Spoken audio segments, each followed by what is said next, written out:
tuyo, balita tuyo, bahay tuyo, balita tuyo, bahay tuyo, balita. For today's video ay sasamahan si Nely ng kanyang tiyahin na si Imadora sa nail salon para patingnan muli ang kanyang mga kuko sa paa. At bago umalis ay inasikaso at pinakain ko muna si Nely. Abay syempre food is life si Nely kaya naman hindi pwedeng magutom. Kaya naman ipinagawa ko siya ng abukado na may itlog at tinapay. Kahit napakasimple ng pagkain ay talaga naman sarap na sarap ang aking alaga na si Nely. At pagkatapos nga kumain ni Nely, tinawag ni Lola si Nely at binigyan ng pera para kanyang baon. Ang sabi ko nga ilagay na sa kanyang bag at baka kung saan pa mailagay. Napakaganda ng tingnan ni Nely dahil maayos at malinis. Kumpara sa dati nung bagong dating pa lamang ako dito. Tamang tambay nga lang muna habang hinihintay ang kanyang tiyahin. At maya-maya nga lamang ay tumawag na din si Imadora. At ang sabi nga ay paalis na din sila at naghihintay lamang ng taxi na masasakyan para sunduin si Nely. Kaya naman binihisan ko na din si Nely at pinasuot ang kanyang jacket. Ang jacket na yan ay regalo ng kaibigan ng kapatid ni Nely na si Talia na matagal ng patay. At ang pants naman na suot ni Nely ay regalo ko sa kanya nung December. Panggigil pa nga kami dyan ni Lola at ang gustong ipasuot kay Nely na pants ay yung pambahay.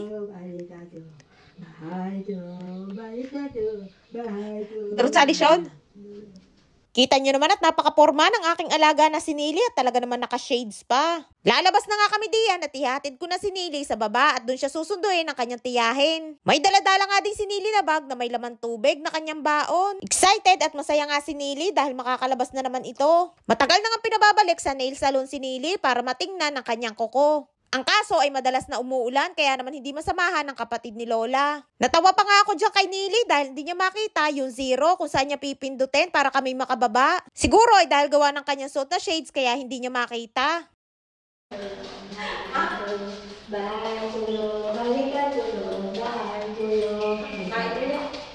For the kawayang person at makakalabas na ulit ng bahay. Kapatid nga ni Lola ang kasama ni Nely dahil hindi ko pwedeng samahan at walang maiiwan kay Lola. Medyo may kalayuan kasi yon at maaari na magtagal sila. Noong nabubuhay pa ang kapatid ni Nely na si Talia ay siya ang sumasama sa lahat ng mga lakad ni Nely.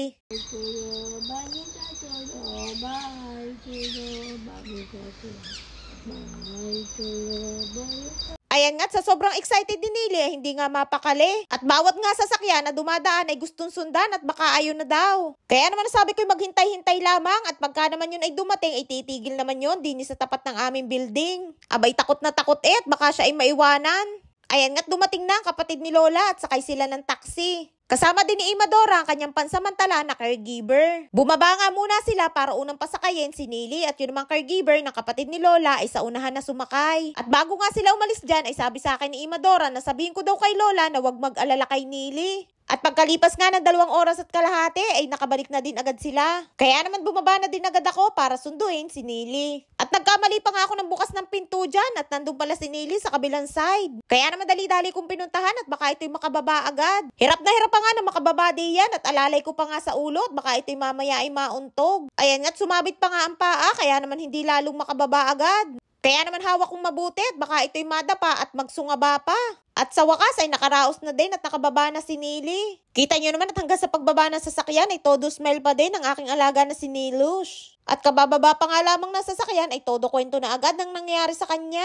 Buti na nga lamang pagdating nila ng nail salon ay wala masyadong tao kaya naman hindi sila sobrang nagtagal din. Nilinis nga din at pinutulan ng kuko ni Nely at ang sabi niya nga ay pinedicure daw siya. Binigyan siya ulit ng oil pampahid sa kanyang mga kuko para maging maganda ang tubo nito. Napakamasayahin nga ng alaga ko na yan kaya naman laging todo smile. Kaya naman napakadami ding nagmamahal kay Nely at aliw na aliw. Napakadami na nga ding nakakakilala kay Nely, hindi lamang sa Pilipinas, kundi sa iba't ibang parte ng bansa, lalo na ang mga OFW na katulad ko. Kaya naman maraming pong salamat sa inyong lahat, sa inyong suporta at laging panonood. Ayan at nakarating na nga din kami din sa bahay at pagpasok pa lamang ng pinto ni Nely ay pandikwento na agad din kay Ima. Si Ima ay ina ni Nely. Ima ang tawag ko na yung ibig sabihin ay mother o ina. Pagdating nga ni Nely ay tawag-tawag agad ni Ima kaya naman dumiretso na agad sa kwarto. Thank you for watching!